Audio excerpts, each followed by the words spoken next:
श्री स्वामी समर्थ. माझ्या सगळ्या गोडताईंचं, मैत्रिणींचं आणि स्वामी भक्तांचं माझ्या यूट्यूब चॅनेलमध्ये मनापासून स्वागत आहे.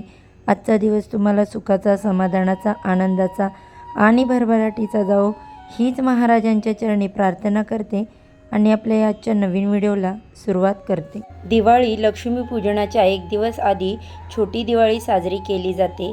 या दिवसाला नरक चतुर्दशी असंही म्हणतात. हिंदू धर्मातील सण उत्सवामध्ये दिवाळीला विशेष असं महत्त्व आहे. दिवाळीच्या एक दिवस आधी आणि धनत्रयोदशीच्या एक दिवस नंतर म्हणजेच अश्विन कृष्ण चतुर्दशीला नरक चतुर्दशी साजरी केली जाते. 5 दिवसापर्यंत सुरू राहणाऱ्या या दिवाळीच्या दुसऱ्या दिवसाच्या पर्वाला चतुर्दशी आणि छोटी दिवाळी असंही म्हटलं जातं. शास्त्रानुसार दिवाळीच्या आधी करण्यात आलेली साफसफाईचा हा शेवटचा दिवस असतो. या दिवशी श्रीकृष्णाने नरकासुराचा वध केल्यानंतर 16,000 महिलांना त्याच्या कैदेतून मुक्त केले. त्यानंतर देवलोकांना स्वतंत्र केले. त्यांचा आनंदात सर्वत्र दिवे उजळून उत्सव साजरा केला जातो. त्याच दिवशी श्रीकृष्ण, हनुमान आणि यमदेवतांची देखील पूजा केली जाते. त्याचबरोबर या दिवशी दक्षिण भारतामध्ये वामन पूजा देखील केली जाते. असं म्हणतात की बळीला भगवान विष्णूने वामन अवतारात दरवर्षी त्यांच्याकडे पोहोचवण्याचा आशीर्वाद दिला होता. त्यामुळे याच कारणामुळे तुम्ही अश्विन कृष्ण त्रयोदशीपासून अमावस्येच्या अवधत म्हणजे संपूर्ण पृथ्वी मोजली आहे. म्हणून जी व्यक्ती माझ्या राज्यात चतुर्दशीच्या दिवशी दीपदान करेल त्या व्यक्तीला मी कधी यातना होऊ देणार नाही. ती व्यक्ती दिवाळीमध्ये राज्य करेल. त्याचे घर देवी लक्ष्मी कधीही सोडणार नाही. ही प्रार्थना ऐकून भगवान वामन म्हणाले की राजन, असेही होईल, तथास्तु. भगवान वामन यांनी राजा बळीला दिलेल्या वरदानानंतर नरक चतुर्दशीच्या दिवशी दीपदानाची प्रथा प्रचलन सुरू झाले. म्हणजेच या व्हिडिओमध्ये गुरुवारी आलेल्या नरक चतुर्दशीच्या दिवशी संध्याकाळी दिव्याखाली एक वस्तू ठेवून तुम्हाला दिवा प्रज्वलित करायचा आहे. तर यामुळे काय होईल की आयुष्याचं सोनं होईल, घरात सुख समृद्धी येईल, भरभराट होईल. तर दिव्याखाली आपल्याला जी वस्तू ठेवायची आहे ती कोणती आहे, नंतर त्या वस्तूचं काय करायचं आहे, हा दिवा नेमका कुठे प्रज्वलित करायचा आहे, याविषयीची संपूर्ण माहिती जाणून घ्यायची असेल तर व्हिडिओ स्किप न करता शेवटपर्यंत नक्की बघा. चॅनेलवरती जर पहिल्यांदा नवीन आला असाल तर नक्की चॅनेलला सबस्क्राईब करा आणि असेच नवनवीन माहितीपूर्ण व्हिडिओ पाहण्यासाठी बेल आयकॉनला देखील क्लिक करा. त्यामुळे जेव्हा पण मी माझ्या चॅनेलवरती नवीन व्हिडिओ अपलोड करेल त्याचे नोटिफिकेशन सर्वात आधी तुम्हाला मिळेल आणि तुम्ही एक पण व्हिडिओ मिस करणार नाही. चला तर आता हा जो दिवा आपल्याला प्रज्वलित करायचा आहे तो संध्याकाळी दिवे लागणीपासून ते रात्री 11च्या आत कधीही प्रज्वलित करता येईल. ज्यांना शक्य आहे त्यांनी दिवे लागणीच्या वेळेसच म्हणजे संध्याकाळी 6 ते 7:30च्या दरम्यान करावा. त्यानंतर ज्यांना शक्य नाही त्यांनी रात्री 11पर्यंत कधी हा दिवा लावला आपल्या वेळेनुसार तरीही चालेल. पहा, आपल्या हातून बऱ्याचदा कळत नकळतपणे अशा काही चुका होतात की त्या अक्षम्य असतात आणि त्याचे परिणाम आपल्याला आयुष्यभर भोगावे लागतात. मग आपल्याला म्हणतात ना की आपल्या कुटुंबातील इतर सदस्यांना अनेक प्रकारच्या त्रासाला संकटांना सामोरे जावे लागते. नरक चतुर्दशीच्या दिवशी तुम्हाला दीपदान करून तुमच्या कुटुंबावरती कोणत्याही प्रकारचं संकट येऊ नये, तुमच्या कुटुंबाचे रक्षण व्हावं म्हणून तुम्हाला या दिवशी दीपदान करायचं आहे.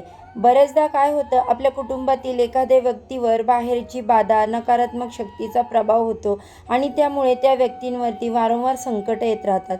मग जसं की आजारपण असतो किंवा अचानकपणे त्यांचं बाहेर कुठे गेल्यावर ॲक्सिडेंट होतो आणि वारंवार त्या गोष्टी घडत राहतात. त्यामुळे आपल्याला त्यातून बाहेर पडण्याचा मार्ग जो आहे तो सापडत नाही. कारण की जे हे काही दोष असतात त्यांच्या भोवती आहे ते कसे नाहीसे व्हावेत, आपल्या कुटुंबाचे रक्षण कसं करावं हा आपल्याला मार्ग सुचत नाही. पण काही विशिष्ट तिथीवरती केलेल्या उपायामुळे आपल्याला त्याचे लाभ होतात आणि आपल्या कुटुंबाभोवती एक संरक्षण कवच तयार होतं आणि घरामध्ये सुख समृद्धी येते, घराची भरभराटी होते आणि नकारात्मकता जीही आहे किंवा दोष आहे ते आपल्या घरामध्ये असतात ते कायमस्वरूपी निघून जातात. असं म्हणतात ना म्हणून हा उपाय जो आहे तो आपल्याला नरक चतुर्दशीच्या दिवशी करायचा आहे. तर नरक चतुर्दशीच्या दिवशी पहाटे लवकर उठायचं असतं, कारण त्या दिवशी दिवाळीचं पहिलं स्नान म्हणजेच अभ्यंग स्नान केलं जातं. अभ्यंग स्नान जसं तर नेहमी करायचं असतं, पण नेहमी काही गोष्टी करणं शक्य नाही. त्यामुळे दिवाळीच्या निमित्ताने का होईना आपल्याला अभ्यंग स्नान करायचं आहे. त्यासाठी उटण्याचा वापर केला जातो.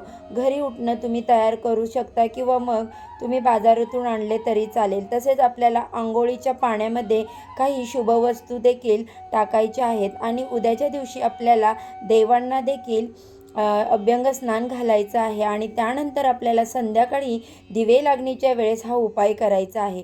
तर हा उपाय करण्यापूर्वी काय करायचं की घराची झाडझूड करायची. त्यानंतर दिवे लागल्यानंतर आपण घराची साफसफाई करत नाही, कारण ती लक्ष्मीच्या येण्याची वेळ असते. त्यानंतर आपल्याला काय करायचं आहे, हातपाय वगैरे स्वच्छ धुवून घ्यायचे. नरक चतुर्दशीच्या दिवशी आपण आपल्या घरासमोर अंगणामध्ये दिवे लावतो, ते दिवे लावायचे. तुळशीसमोर दिवा लावायचा. त्यानंतर हा उपाय करण्यापूर्वी आपल्याला आपल्या देवघरासमोर आसन टाकून बसायचं आहे किंवा पाट टाकून बसायचं आहे. कोणतीही सेवा किंवा कोणताही उपाय हा अग्नीला साक्षी ठेवून केला जातो. त्यामुळे देवघरासमोरील दिवा जर शांत झाला असेल तर तो पहिल्यांदा प्रज्वलित करून घ्यायचा. धूप अगरबत्ती लावून घ्यायची आहे आणि हा उपाय करण्यासाठी तुम्ही एक नवीन मातीची पणती वापरू शकता किंवा दिवाळीच्या निमित्ताने आपण नवीन पणती खरेदी करून आणतो किंवा तुम्ही कणिक घ्यायची, त्यामध्ये चिमूटभर हळद टाकायची आणि कणिक मळून घ्यायची आणि त्याचा एक दिवा तयार करायचा. बघा, या दिव्यामध्ये आपल्याला कणकेमध्ये मीठ टाकायचं नाही, कारण आपण दिवा जो तयार करायचा आहे तो अळणीच दिवा आपल्याला तयार करायचा आहे. त्याच्यामध्ये हळद टाकायची आहे, कारण गुरुवारी नरक चतुर्दशी आलेली आहे आणि गुरुवारच्या दिवशी आपण हळदीचे अनेक उपाय करत असतो. जोही दिवा तुम्ही घेतला आहे, मग तो कणकेचा असेल किंवा मातीची पणती असेल, तर यामध्ये मग काय करायचं, मोहरीचं तेल टाकायचं. मोहरीचं तेल टाका किंवा तुम्ही तिळाचं तेल टाका. तुमच्या देवघरामध्ये तुम्ही देवपूजेसाठी वापरता ते तेल टाकलं तरी देखील चालेल. त्यामध्ये तुम्हाला वात कोणती घालायची आहे, तर पहा, नरक चतुर्दशी आहे. नरक चतुर्दशीच्या दिवशी आपल्याला चौमुखी दिवा लावायचा आहे. म्हणून आपल्याला दिव्यामध्ये 4 जोडवाती टाकायच्या आहे. 2 वातीची एक वात तयार करायची आणि त्या एकेका दिशेला टाकायच्या. त्यानंतर तिसरी दिशेला अशाच प्रकारे 4ही दिशेला आपल्याला चौमुखी दिवा वाती टाकून तयार करायचा आहे. या दिव्याला आपल्याला आसन द्यायचं आहे. तर तुम्ही कणकेचा दिवा घेतला असेल तर विड्याची जोडपानं तुम्ही घेऊ शकता किंवा तुम्ही पिंपळाचं पान घेऊ शकता आणि जर तुम्ही मातीची पणती वापरत असाल तर तुम्ही त्याखाली एखादी प्लेट घेतली तरीही चालेल, कारण कणकेचा दिवा हा चटकन गरम होतो आणि तो चिटकून बसण्याचा देखील संभव असतो. त्यानंतर आपल्याला त्याचं विसर्जन देखील करायचं असतं. म्हणून मग तुम्ही विड्याची पानं शक्यतो कणकेच्या दिव्याखाली घ्या. मातीची पणती असेल तर तुम्ही प्लेट वापरली तरी चालेल. बघा, आता सगळ्यात आधी आपल्याला खाली काय करायचं आहे, तर उद्या गुरुवार असल्याने हळदीचे स्वस्तिकचे शुभ चिन्ह काढायचं. थोडीशी हळद घ्यायची, त्यात पाण्याने ओलं करायचं आणि स्वस्तिक काढायचं. मध्ये 4 बिंदू द्यायच्या, साईडनी 2 रेषा देखील काढायच्या आहेत आणि त्यावरती आपल्याला थोड्या अख्ख्या अक्षता घ्यायच्या आहेत. त्याच्यावरती हळदी कुंकू अर्पण करून घ्यायचं किंवा तुम्ही हळदीचं स्वस्तिक काढण्याऐवजी हळदीच्या पासून पिवळ्या केलेल्या अक्षदांनी किंवा तांदळांनी स्वस्तिक काढू शकता. असेही तुम्ही करू शकता. दोन्हीपैकी कोणतीही एक गोष्ट तुम्ही केली तरीही चालेल. त्यानंतर जो दिवा तुम्ही घेतला आहे तो कणकेचा किंवा मातीची पणती, जोही दिवा तुम्ही घेतलेला आहे तो त्याच्यावरती ठेवायचा आहे. तो चौमुखी दिवा आहे. या दिव्याला आपल्याला सगळ्यात आधी प्रज्वलित करायचा आहे. त्यानंतर दिव्याची आपल्याला देवघरासमोर पूजा करायची. हळदी कुंकू अक्षदा धूप घ्यायचा, एखादं फूल अर्पण करायचं आणि त्यानंतर तो दिवा जो आहे तो तिथून उचलायचा आहे आणि जो दिवा आपल्याला संपूर्ण घरामध्ये फिरवायचा आहे. घराच्या कोपऱ्यामध्ये फिरवायचा, फक्त टॉयलेट आणि बाथरूम सोडून, कारण आपण टॉयलेट बाथरूममध्ये कोणतीही पूजाविधी वगैरे करत नाही. आता सगळीकडे हा दिवा फिरवून झाल्यानंतर आपल्या घराचे जे मुख्य प्रवेशद्वार असतं तिथे ते उघडायचं आणि मुख्य प्रवेशद्वारासमोर हा दिवा जो आहे तो ठेवायचा आहे. आता मुख्य प्रवेशद्वारासमोर ठेवत असताना हा दिवा कोणत्या दिशेला ठेवावा, तर हा दिवा तुम्हाला दक्षिण दिशेला ठेवायचा आहे.